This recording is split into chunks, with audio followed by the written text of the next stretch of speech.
വിശുദ്ധ മർക്കോസ് എഴുതിയ സുവിശേഷം 3-ാം അധ്യായം. സാബത്തിൽ രോഗശാന്തി. യേശു വീണ്ടും സിനഗോഗിൽ പ്രവേശിച്ചു. കൈ ശോഷിച്ച ഒരാൾ അവിടെയുണ്ടായിരുന്നു. യേശുവിൽ കുറ്റമാരോപിക്കുന്നതിനു വേണ്ടി സാബത്തിൽ അവൻ രോഗശാന്തി നൽകുമോ എന്നറിയാൻ അവർ ഉറ്റുനോക്കിക്കൊണ്ടിരുന്നു. കൈ ശോഷിച്ചവനോട് അവൻ പറഞ്ഞു, എഴുന്നേറ്റ് നടുവിലേക്ക് വരൂ. അനന്തരം അവൻ അവരോട് ചോദിച്ചു, സാബത്തിൽ നന്മ ചെയ്യുന്നതോ തിന്മ ചെയ്യുന്നതോ ജീവൻ രക്ഷിക്കുന്നതോ നശിപ്പിക്കുന്നതോ ഏതാണ് നിയമാനുസൃതം? അവർ നിശബ്ദരായിരുന്നു. അവരുടെ ഹൃദയ കാഠിന്യത്തിൽ ദുഃഖിച്ച് അവരെ ക്രോധത്തോടെ നോക്കിക്കൊണ്ട് യേശു അവനോട് പറഞ്ഞു, കൈ നീട്ടുക. അവൻ കൈ നീട്ടി, അത് സുഖപ്പെട്ടു. ഫരിസേയർ ഉടനെ പുറത്തേക്കിറങ്ങി യേശുവിനെ നശിപ്പിക്കുവാൻ വേണ്ടി ഹേറോദേസ് പക്ഷക്കാരുമായി ആലോചന നടത്തി. കടൽ തീരത്തെ അത്ഭുതങ്ങൾ. യേശു ശിഷ്യന്മാരോടുകൂടെ കടൽ തീരത്തേക്ക് പോയി. ഗലീലയിൽ നിന്ന് ഒരു വലിയ ജനക്കൂട്ടം അവനെ അനുഗമിച്ചു. യൂദ, ജെറുസലേം, ഇദുമേയ എന്നിവിടങ്ങളിൽ നിന്നും ജോർദാന്റെ മറുകരയിൽ നിന്നും ടൈർ, സീദോൻ എന്നിവയുടെ പരിസരങ്ങളിൽ നിന്നും ധാരാളം ആളുകൾ അവന്റെ പ്രവൃത്തികളെക്കുറിച്ച് കേട്ട് അവന്റെ അടുത്തെത്തി. ആൾത്തിരക്കിൽപ്പെട്ട് ഞെരുങ്ങാതിരിക്കുന്നതിന് അവൻ ശിഷ്യന്മാരോട് ഒരു വള്ളം ഒരുക്കി നിർത്താൻ ആവശ്യപ്പെട്ടു. എന്തെന്നാൽ അവൻ പലർക്കും രോഗശാന്തി നൽകിയതുമൂലം രോഗമുണ്ടായിരുന്നവരെല്ലാം അവനെ സ്പർശിക്കാൻ തിക്കിത്തിരക്കിക്കൊണ്ടിരുന്നു. അശുദ്ധാത്മാക്കൾ അവനെ കണ്ടപ്പോൾ അവന്റെ മുമ്പിൽ വീണ്, നീ ദൈവപുത്രനാണ് എന്ന് വിളിച്ചു പറഞ്ഞു. തന്നെ വെളിപ്പെടുത്തരുതെന്ന് അവൻ അവയ്ക്ക് കർശനമായ താക്കീതു നൽകി. അപ്പസ്തോലന്മാരെ തിരഞ്ഞെടുക്കുന്നു. പിന്നെ അവൻ മലമുകളിലേക്ക് കയറി തനിക്ക് ഇഷ്ടമുള്ളവരെ അടുത്തേക്ക് വിളിച്ചു. അവർ അവന്റെ സമീപത്തേക്ക് ചെന്നു.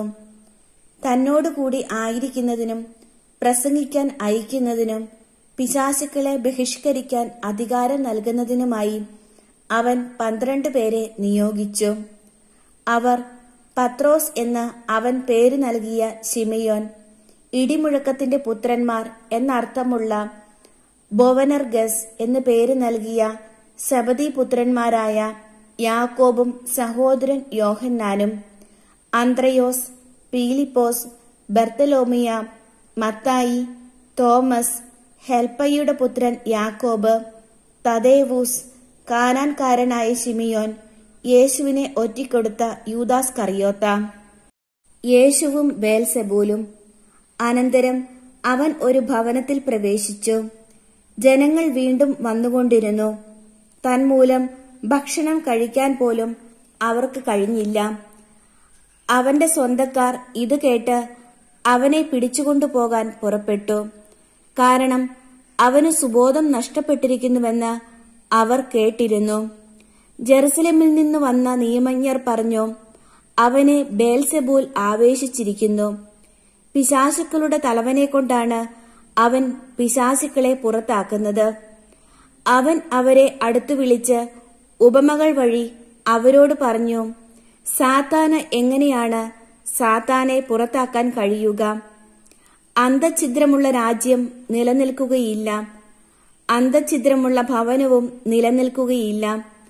സാത്താൻ തനിക്ക് തന്നെ എതിരായി തലയുയർത്തുകയും ഭിന്നിക്കുകയും ചെയ്താൽ അവന് നിലനിൽക്കുക സാധ്യമല്ല. അത് അവന്റെ അവസാനമായിരിക്കും. ശക്തനായ ഒരുവന്റെ ഭവനത്തിൽ പ്രവേശിച്ച് വസ്തുക്കൾ കവർച്ച ചെയ്യണമെങ്കിൽ ആദ്യമേ അവനെ ബന്ധിക്കണം. അതിനുശേഷമേ കവർച്ച നടത്താൻ കഴിയൂ. സത്യമായി ഞാൻ നിങ്ങളോട് പറയുന്നു, മനുഷ്യമക്കളുടെ എല്ലാ പാപങ്ങളും അവർ പറയുന്ന ദൂഷണങ്ങളും ക്ഷമിക്കപ്പെടും. എന്നാൽ പരിശുദ്ധാത്മാവിനെതിരായി ദൂഷണം പറയുന്നവന് ഒരു കാലത്തും പാപത്തിൽ നിന്ന് മോചനമില്ല. അവൻ നിത്യപാപത്തിന് ഉത്തരവാദിയാകും. അവൻ ഇങ്ങനെ പറഞ്ഞത് തനിക്ക് അശുദ്ധാത്മാവുണ്ട് എന്ന് അവർ പറഞ്ഞതിനാലാണ്. യേശുവിന്റെ അമ്മയും സഹോദരരും. അവന്റെ അമ്മയും സഹോദരന്മാരും വന്നു പുറത്തു നിന്നുകൊണ്ട് അവനെ വിളിക്കാൻ ആളയച്ചു. ജനക്കൂട്ടം അവനു ചുറ്റും ഇരിക്കുകയായിരുന്നു. അവർ പറഞ്ഞു, നിന്റെ അമ്മയും സഹോദരന്മാരും സഹോദരിമാരും നിന്നെ കാണാൻ പുറത്തു നിൽക്കുന്നു.